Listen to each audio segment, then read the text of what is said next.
ഈ 10% ടാരിഫ് എന്ന് പറയുന്നത് ഗ്ലോബലായിട്ട് അമേരിക്കൻ പ്രസിഡന്റ് ഇപ്പോൾ പ്രഖ്യാപിച്ചു. ഇന്ത്യക്കും ബാധകം 18% പോയി. ശ്രദ്ധിക്കുക അടുത്തത്. അവിടെ ഉണ്ടാകാൻ പോകുന്ന പ്രശ്നം എന്തുവാ? ഇന്ത്യൻ പ്രോഡക്റ്റിൻ്റെ അതേ രീതിയിലുള്ള പ്രോഡക്റ്റ് ലോകത്ത് പല രാജ്യങ്ങളും ഉണ്ടാക്കുന്നുണ്ട്. അതിലേറ്റവും മുന്നിൽ നിൽക്കുന്ന ചൈനയാണ്. ഈ പറയുന്ന മെഡിസിൻ, ഈ പറയുന്ന ഇലക്ട്രോണിക്സ്, ഈ പറയുന്ന കാറിൻ്റെ സ്പെയർ പാർട്സ്, അമേരിക്കയിൽ ഏറ്റവും കൂടുതൽ പോകുന്ന പിന്നെ ടെക്സ്റ്റൈൽ, ഇതൊന്നും ചൈനയിൽ ഉണ്ടാക്കുന്നില്ല. ഇതൊക്കെ ചൈനയിൽ ഉണ്ടാക്കുന്നുണ്ട്. അപ്പം എങ്ങനെയാണ് ചൈനീസ് പ്രോഡക്റ്റ് കൺട്രോൾ ചെയ്തിട്ട് ഇന്ത്യൻ പ്രോഡക്റ്റ് ചൈനീസ് മാർക്കറ്റിൽ വരുന്നത്? ഇതാണ് നിങ്ങൾ പഠിക്കുന്ന ആദ്യത്തെ പാഠം. അവിടെയാണ് നമ്മൾ മനസ്സിലാക്കേണ്ട അമേരിക്കൻ റെഗുലേറ്റേഴ്സ് ചൈനയുടെ ചില സാധനങ്ങൾക്ക് കോട്ട വെച്ചിട്ടുണ്ട്, ചിലയിടത്ത് റെസ്ട്രിക്ഷൻ വെച്ചിട്ടുണ്ട്, ചില സാധനങ്ങൾ അവിടെ കയറ്റത്തില്ല. എൻ്റെ കാര്യം എന്ത്? കാരണം ഇന്ത്യൻ സാധനങ്ങൾ അവിടെ വരണം, ഇന്ത്യൻ സാധനങ്ങൾക്ക് ഡിമാൻഡ് ഉണ്ടാവണം, അതിൻ്റെ കോമ്പറ്റീറ്റീവ് പ്രൈസ് ഉണ്ടാകണം.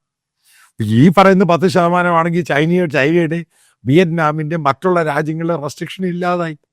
കാരണം അവർക്ക് ഇന്ത്യയെക്കാളും നല്ലപോലെ പ്രോഡക്റ്റ് ഉണ്ടാക്കാൻ അറിയാം. ഇന്ത്യയെക്കാളും ചീപ്പാണ് ലേബർ വിയറ്റ്നാമും ബംഗ്ലാദേശും മറ്റുള്ള രാജ്യങ്ങളിൽ. അപ്പോൾ ഈ പ്രോഡക്റ്റിൽ അവിടെ പോയി കഴിഞ്ഞാൽ ഇന്ത്യൻ പ്രോഡക്റ്റ് ആര് വാങ്ങും? അതായത് കോമൺ സെൻസിലാണ് ഈ ചിന്തിക്കേണ്ടത്. അമേരിക്കൻ ട്രേഡ് എന്തുവാണെന്നുള്ളത്. ഈ പറയുന്ന യൂറോപ്യൻ ട്രേഡിൽ ഇത് ബാധകമാണ്. അവിടെയാണ് ഈ അമേരിക്കൻ ഗവൺമെൻറ്റിൻ്റെ പോളിസീസ് മാറ്റർ ചെയ്യുന്നത്. അതിൻ്റെ സുപ്രീം കോർട്ടൊന്നും ഇടപെടാൻ പറ്റത്തില്ല.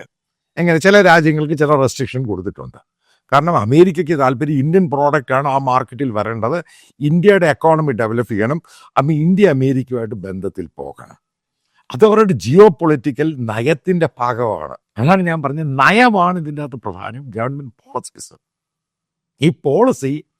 ഈ പോളിസിയിൽ നമുക്ക് പ്രോആക്റ്റീവായിട്ട് ഇന്ത്യക്ക് അനുകൂലമായിട്ട് ഉണ്ടാകുമ്പോഴാണ് നമ്മുടെ ട്രേഡ് കൂടുന്നത്. കാരണം മറ്റുള്ള രാജ്യങ്ങളുടെ പ്രോഡക്റ്റും, ചൈനയാണെങ്കിലും വിയറ്റ്നാം ആണെങ്കിലും ബംഗ്ലാദേശാണ്, ആ മാർക്കറ്റിൽ പോകുന്ന പ്രോഡക്റ്റിന് അമേരിക്ക ചില റെസ്ട്രിക്ഷൻ കൊണ്ടുവരും. അപ്പോൾ ഇന്ത്യൻ പ്രോഡക്റ്റിന് ഒരു ഗ്രീൻ സിഗ്നൽ കിട്ടും. അപ്പം നമുക്ക് വലിയ കോമ്പറ്റീറ്റീവ് പ്രൈസിന് അവരുടെ പ്രോഡക്റ്റിനേക്കാളും കുറഞ്ഞ വില ഇന്ത്യൻ സാധനങ്ങൾക്ക് അമേരിക്കൻ മാർക്കറ്റിൽ കിട്ടും.